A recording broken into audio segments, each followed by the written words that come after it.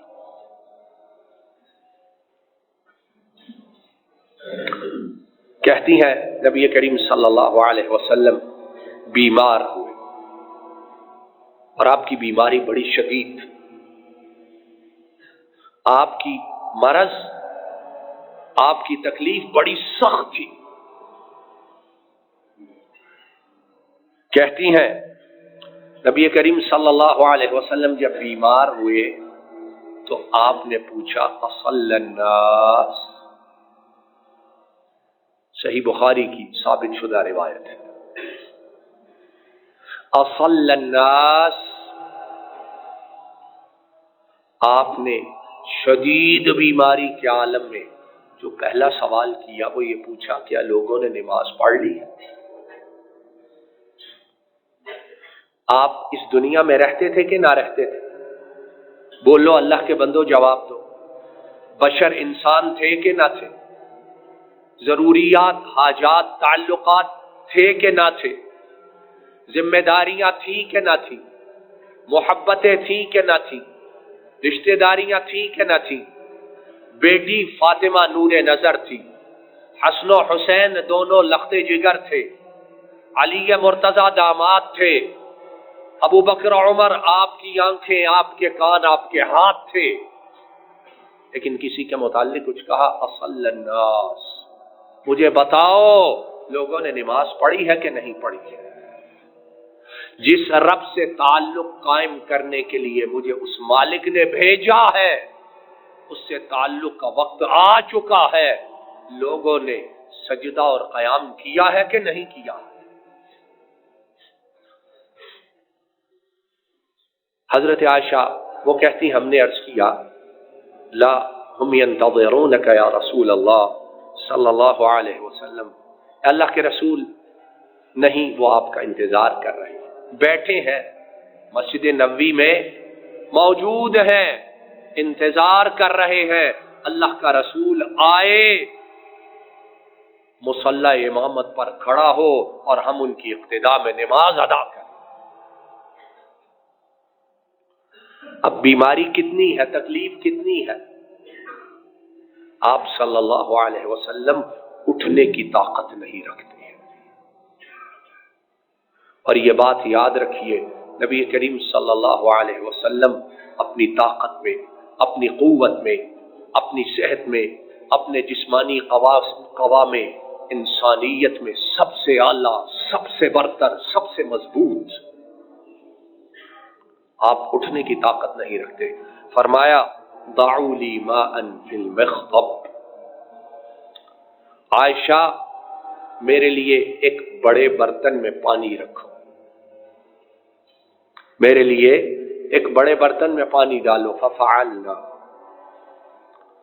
فاغتسل فذهب لینوء فاغمی علیہ، آپ اٹھے، آپ نے غسل فرمایا، اور جب غسل فرما کے اٹھنے کا ارادہ کیا تو آپ اٹھ نہ سکے بلکہ بے ہوش ہو کر گر جاتے ہیں،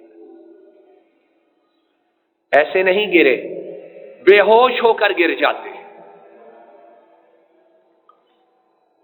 اب جب بے ہوشی ختم ہوئی، ہوش آیا تو نبی کریم صلی اللہ علیہ وسلم آپ نے دوبارہ سوال کیا، چلیے پہلی بار تو نماز ہو گئی ہے، اب دوسری بات، کچھ اور بات کرتے، اپنی بیماری کا تذکرہ کرتے، معالج کو بلاؤ، حکیم کو بلاؤ، طبیب کو بلاؤ، کوئی بندوبست کرو۔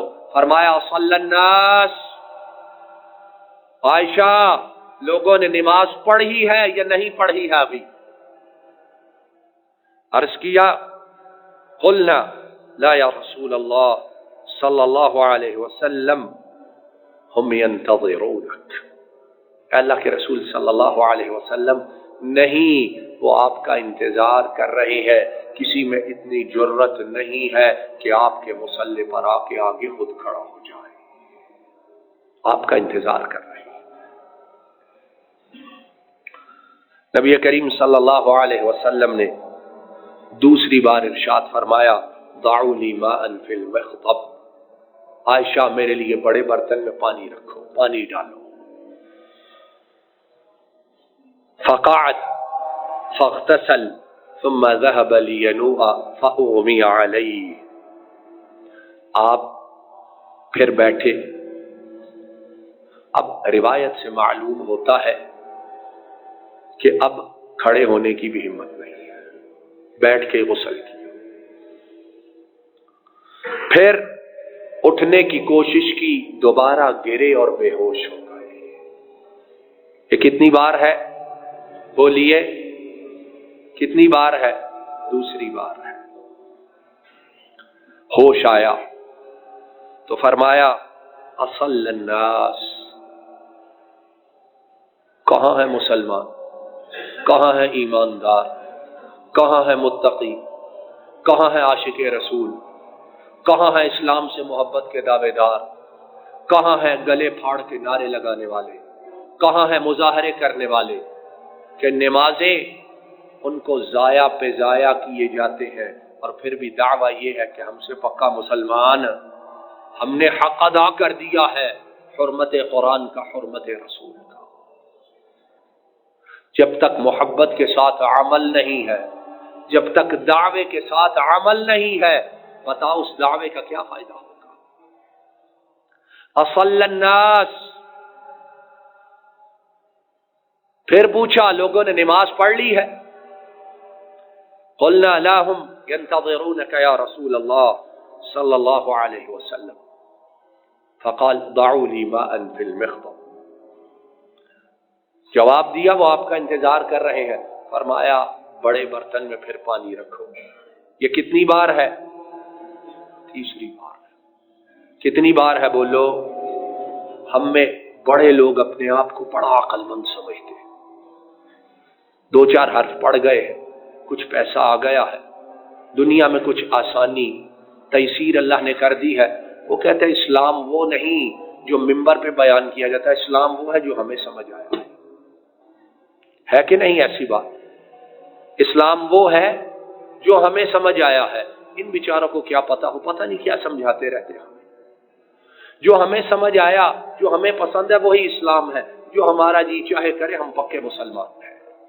یاد رکھو اسلام قرآن و سنت کسی کے باپ کی میراث نہیں ہے، کوئی اس کا ٹھیکیدار نہیں ہے، یہ کسی کے ذہن سوچ کی پیداوار نہیں ہے۔ قرآن و سنت وہ ہے جو وحی کے ذریعے جبریل امین محمد کریم پر لے کر آئے۔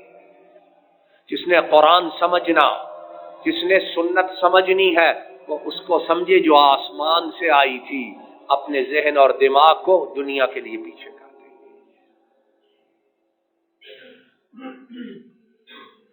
تیسری بار ارشاد فرمایا برتن میں پانی ڈالو، ڈالا گیا، پھر کیا ہوا؟ فقعد فاغتسل ثم ذهب لينوء فاغمي عليه۔ یہ ساری جد و جہد کس لیے ہو رہی ہے؟ بولو اللہ کے بندو، کس کے لیے اتنی جد و جہد ہے؟ اس لیے کہ میں نے اور تم نے قرار کیا ہے اسلام کا دوسرا رکن کیا ہے؟ بولو بولو، پیچھے والے بھی بولیں کیا ہے؟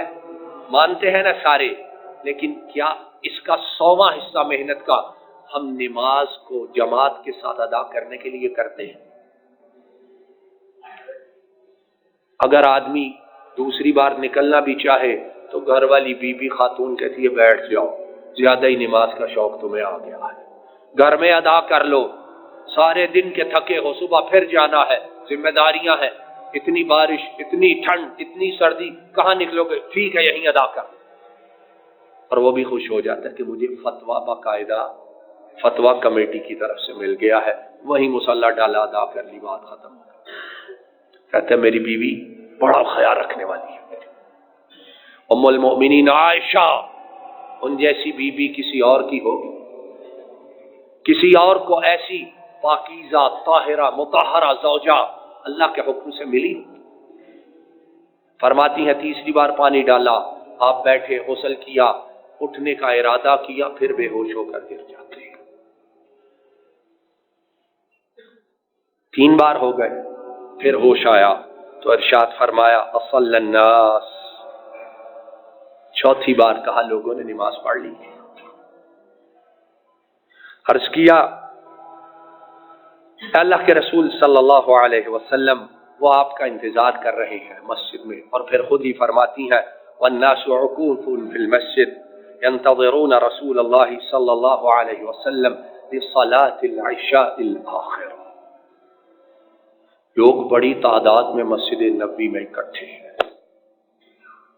کتنے مبارک لوگ ہیں، کتنے بابرکت لوگ ہیں۔ اور یہاں اس بات کی طرف سارے توجہ دو، وہ لوگ دل دماغ میں اپنے رب کے ساتھ، دین کے ساتھ کتنے مخلص ہیں۔ آج مسجد میں نماز پڑھنے آتے ہیں، اگر آ گئے تو وہ گھڑی کی طرف دیکھتے رہتے ہیں، امام صاحب آئے ہیں کہ نہیں، ٹائم ہوا، اگر امام صاحب نہیں آئے تو مسجد سر پہ اٹھا لیتے ہیں۔ وہ جسے گھر میں بیوی بیٹے اور بیٹیاں بولنے نہیں دیتے، وہ مسجد میں اپنی زبان کھول لیتا ہے، دیکھو جی آتے نہیں، یہ کر دیا ہے، وہ کر دیا ہے، ہمارا وقت ضائع کر دیا ہے۔ تو نے کون سا کشمیر فتح کر لیا؟ فلسطین تیری وجہ سے آزاد ہو گیا، یا تجھ اکیلے نے پاکستان کی معیشت اس کو سیدھا کر دیا؟ کیا کیا ہے تم نے؟ 2 4 5 منٹ جو گزارتے ہو وہ امام کے لیے نہیں، وہ اللہ کے لیے گزارتے ہو۔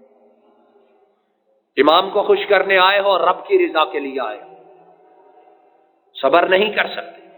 نہیں جی، وقت پہ ہونا چاہیے، باقی تیری زندگی کے سارے کام وقت کی پابندی ہے ان میں۔ کہا لوگ مسجد میں بیٹھے ہیں اور عشاء کی نماز کی ادائیگی کے لیے آپ کا انتظار کر رہے ہیں۔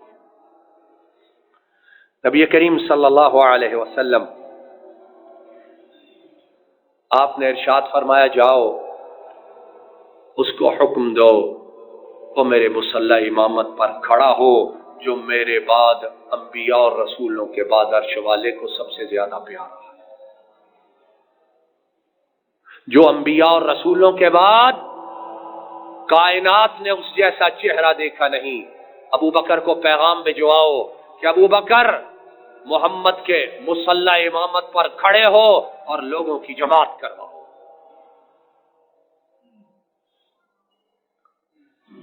نبی کریم صلی اللہ علیہ وسلم کا پیغام آیا، ابو بکر آگے بڑھو، امام الانبیاء نے حکم بھیجا ہے، اس مصلی پر اگر میرے بعد کوئی کھڑا ہونے کا حقدار ہے تو وہ کون ہے؟ بولو بولو، جو مصلی پہ کھڑا ہو اور آپ زندہ ہیں اور آپ حکم دے رہے ہیں، کیا آپ کی وفات کے بعد خلافت کا سب سے زیادہ حقدار وہ ہوگا کہ نہ ہوگا؟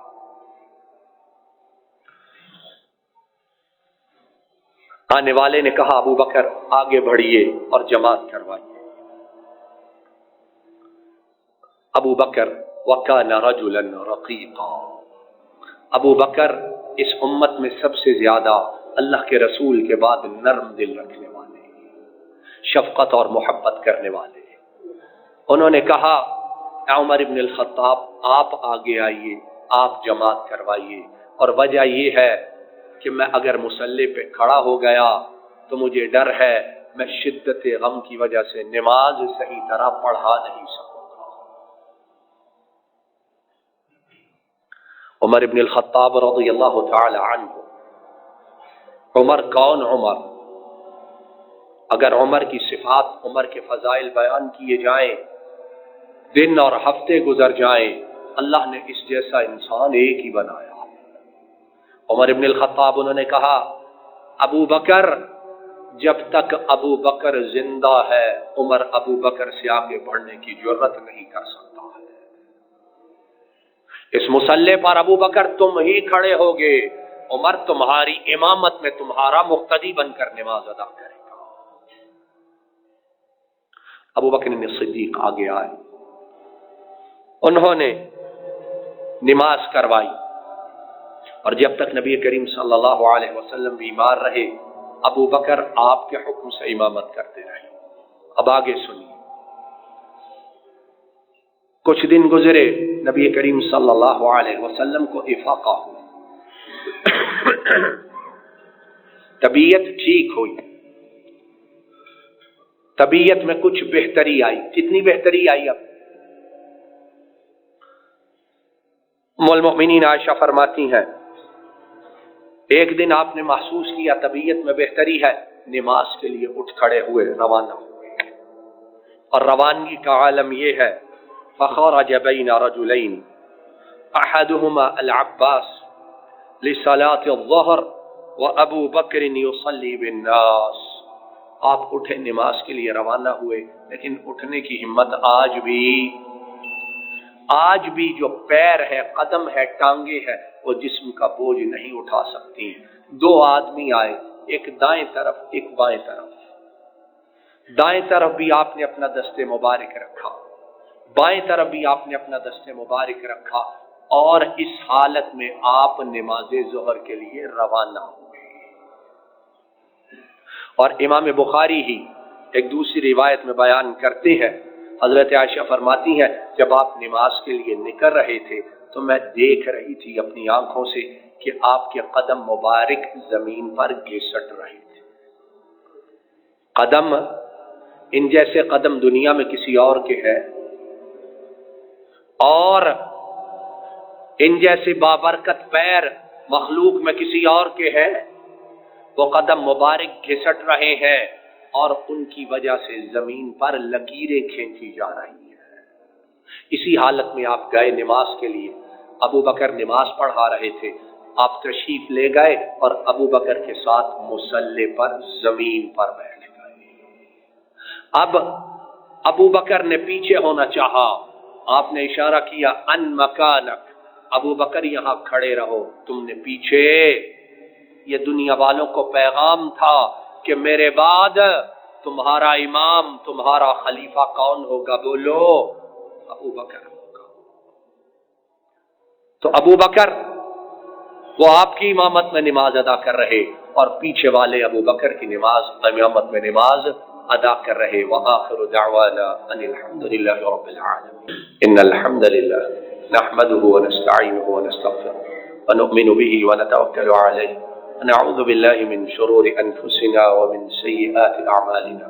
من يهده الله فلا مضل له ومن يضلل فلا هادي له. وأشهد أن لا إله إلا الله وحده لا شريك له. وأشهد أن محمدا عبده ورسوله صلى الله عليه وسلم.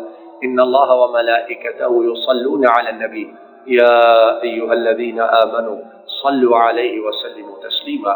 اللهم صل وسلم على نبينا محمد وعلى آله وأصحابه وأهل بيته وأتباعه إلى يوم الدين. ربنا ظلمنا أنفسنا وإن لم تغفر لنا وترحمنا لنكونن من الخاسرين. اللهم إنك عفو تحب العفو فاعف عنا. رب ارحمهما كما ربياني صغيرا. رب ارحمهما كما ربياني صغيرا. رب ارحمهما كما ربياني صغيرا. اللهم أذهب البأس رب الناس واشفيهما واشفنا.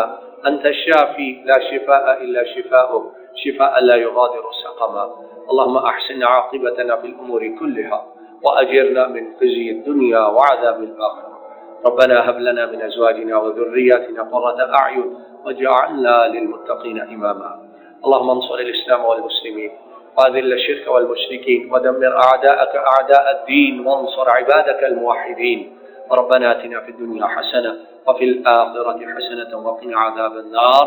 سبحان ربك رب العزة عما يصفون وسلام على المرسلين والحمد لله رب العالمين.